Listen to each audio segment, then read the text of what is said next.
تمام انتظامی محکموں کو ہدایت دی ہے کہ وہ جموں کشمیر میں مختلف آسامیوں پر بھرتی کے لیے درخواست فارم میں تھرڈ جینڈر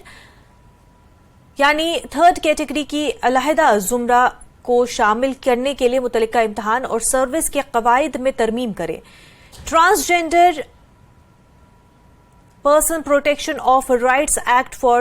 آف 2019 تعلیمی اداروں، روزگار، صحت کے اداروں اور عوامی خدمات وغیرہ میں ٹرانسجینڈر کمیونٹی کے ممبروں کے ساتھ امتیازی سلوک